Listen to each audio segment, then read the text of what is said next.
Bonjour à toutes et à tous et bienvenue sur Motorsport Gigantoraptor. Aujourd'hui, nous allons parler du tyrannosaure et de son histoire. Oh ça va, tout le monde connaît. Eh bien, figure-toi que ce n'est pas le cas, car l'histoire du tyrannosaure s'avère bien plus complexe qu'elle en a l'air. Premièrement, le tyrannosaure est un dinosaure Merci Captain Obvious. appartenant au groupe des théropodes. Il a vécu il y a approximativement 66 millions d'années, c'est-à-dire vers la fin de la période du Crétacé. Je suis déjà tout ébloui.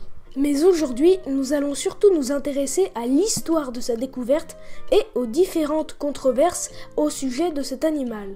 Les premiers fragments d'os de T-Rex ont été découverts en 1874 par le célèbre géologue Arthur Lakes près de la ville de Golden dans le Colorado. À cette époque-là, les paléontologues pensaient qu'il s'agissait des os d'une très grande espèce d'un dinosaure appelé Ornithomimus. Le nom qui lui avait été attribué était Ornithomimus grandis. En 1892, le paléontologue Edward Drinker Cope découvrit des fragments de vertèbres dans le Dakota du Sud qu'il attribua à une nouvelle espèce, Manospondylus gigas. Il pensait que ces ossements appartenaient à une espèce de cératopsien comme le Triceratops. Bien sûr, il s'agissait d'ossements de tyrannosaures. Pour le moment, rien de très complet ne fut découvert par les scientifiques.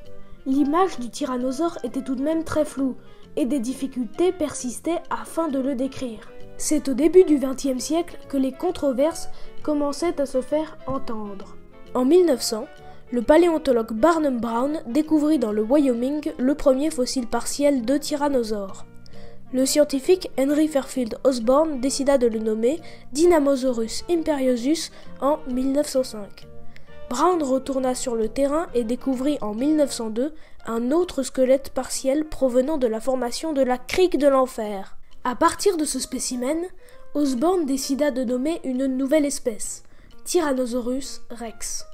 Ce n'est qu'en 1906 qu'il reconnut les deux espèces comme synonymes.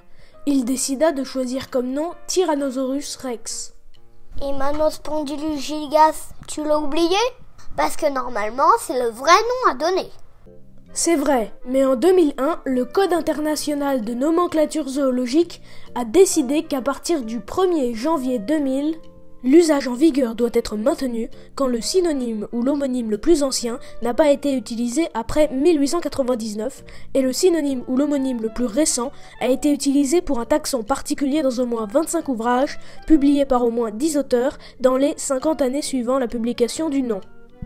Merci d'avoir regardé, j'espère que ce travail vous aura intéressé. N'hésitez pas à partager la vidéo si vous l'avez appréciée et à faire des suggestions dans les commentaires.